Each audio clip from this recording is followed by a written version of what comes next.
नौकरी को ठुकराकर या नौकरी को छोड़कर अपना कारोबार शुरू करने का फैसला शायद माजी में कभी इतना आम नहीं था जितना अब है, और जेन जी यानी वो लोग जो 1996 के बाद पैदा हुए इस ट्रेंड को लीड कर रहे हैं।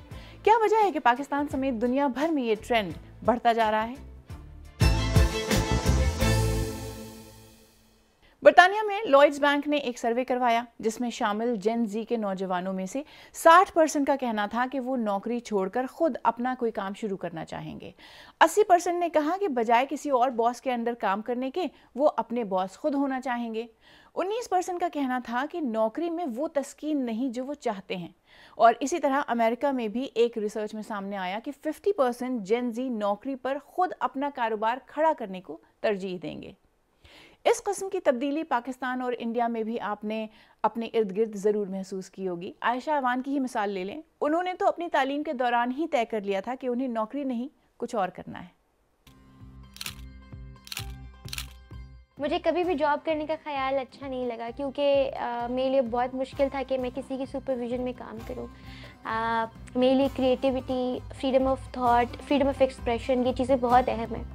तो कभी भी मैं मतलब इवन अपने बचपन से पढ़ाई के शुरू में ही मैं हमेशा से ये चाहती थी कि मैंने अपना काम शुरू करना है। इसलिए जैसे ही मुझे पहली अपॉर्चुनिटी मिली तो मैंने अपना स्टार्टअप शुरू किया।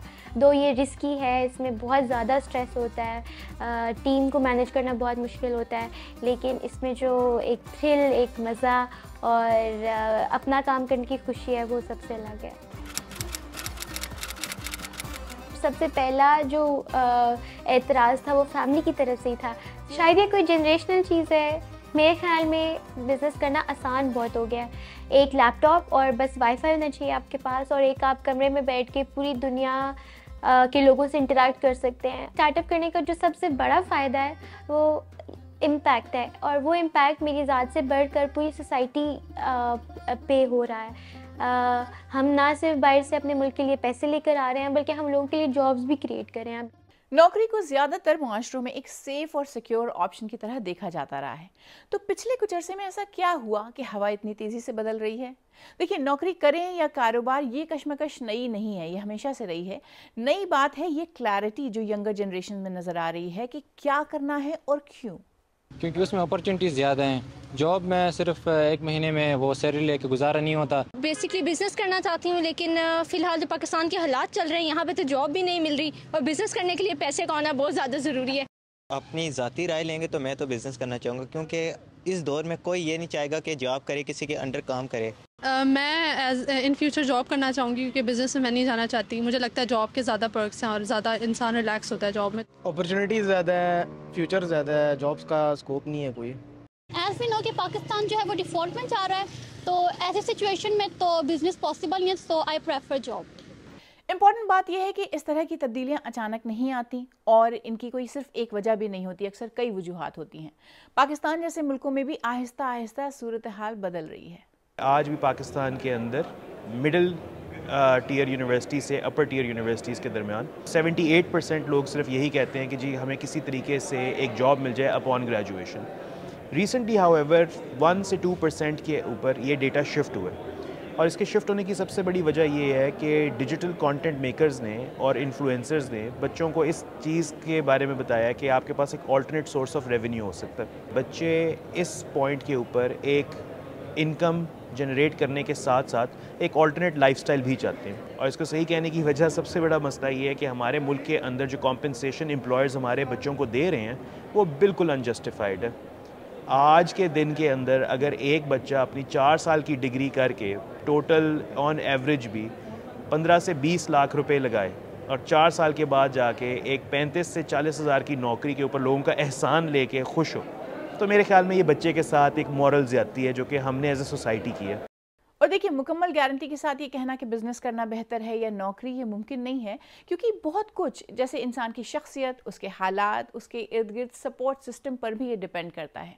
हर इंसान के हवाले से दोनों के अपने अपने फ़ायदे और नुकसानात हैं। जॉब में सबसे बड़ा फ़ायदा ये है कि हर महीने एक ख़ास तारीख पर तनख्वाह हाथ में आ जाती है।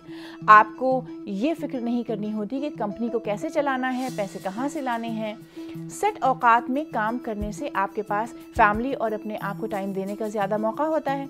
लेकिन हाँ, ये भी है कि जॉब में आपकी आमदनी बढ़ने के मौके भी बहुत महदूद होते हैं। तनख्वाह है कम कम ही बढ़ती है। वैसे तो ये कंपनी टू कंपनी डिपेंड करता है, लेकिन फिर भी आपके पास चाहे जितना भी अच्छा आइडिया हो, बहुत से लोगों से अप्रूव कराना पड़ता है। उनसे इजाजत लेते लेते अक्सर बहुत देर भी हो जाती है, जो काफी फ्रस्ट्रेटिंग एक्सपीरियंस हो सकता है। बिजनेस करने का एक सबसे अहम जुज उससे आने वाली कमाई है, जिसकी हद मुकर्रर नहीं की जा सकती। कंट्रोल आपके पास होता है कि आप उसे किस रुख में ले जाना चाहते हैं। आपके पास फ्लेक्सिबिलिटी है कि टाइम को किस तरह इस्तेमाल करना है। उससे वर्क लाइफ बैलेंस बेहतर होता है। लेकिन बिजनेस में पैसे का रिस्क भी होता है और बिजनेस ना चले तो सारे पैसे डूब भी सकते हैं। बेहतर बिजनेस चलाने के लिए आपको कई कई घंटे काम भी करना पड़ सकता है। और ये समझ लीजिए कि इस तरह के फैसले करने से ज्यादा मुश्किल उन पर डटे रहना और उन्हें कामयाब अंजाम तक पहुंचाना होता है। ये कोई आसान रास्ता नहीं है। देखिए, मुश्किलात तो बहुत ज़्यादा थी। जब मेरा अपना पहला स्टार्टअप जब शुरू किया था तो उसके अंदर मुझे कुछ अंदाज़ा ही नहीं था कि कहाँ से शुरू करूँ, किन लोगों से जाके मिलूँ, कैसे क्या करना है। कोई एक्सपीरियंस नहीं था, कोई बताने वाला नहीं था। बस एक कह लें कि जज्बा था कि कुछ करना है और गिव अप नहीं करना। लेकिन आहिस्ता आहिस्ता जब, क्योंकि मुझे पता था कि ये आइडिया जिस पे मैं काम कर रहा हूँ वो बहुत अच्छा है, तो इस वजह से मैं 2 साल उस पर शुरू में लगा रहा और वो काफ़ी हद तक उसको मैं आगे ले गया और मुझे बहुत कामयाबी भी मिली उसके अंदर। और अब ऐसा लगता है कि जैसे बस लोग कहते रहेंगे और आपने करते रहना है, आपने रुकना नहीं है। आप बस अपने ऊपर बिलीव करें और आगे चलते रहें। देखिए, प्रोफेशनल चॉइस कोई 1-2 साल की कहानी नहीं है, बल्कि ये लाइफ टाइम चॉइसेस होती हैं। इसलिए अगर हालात साथ दें तो इससे बेहतर क्या बात है कि इंसान अपने दिल की सुन सके, वो करे जिसमें दिल लगता है और जो करने में मज़ा आता है। लेकिन समझदारी इसी में है कि कोई भी कदम रिस्क असेसमेंट करके और ये कैलकुलेशन करके ही उठाया जाए कि इस फैसले के क्या अच्छे या बुरे इफ़ेक्ट्स हो सकते हैं और क्या इतना रिस्क आप अफोर्ड भी कर सकते हैं। सिर्फ दूसरों की देखा देखी कदम उठा लेने में कोई समझदारी नहीं है।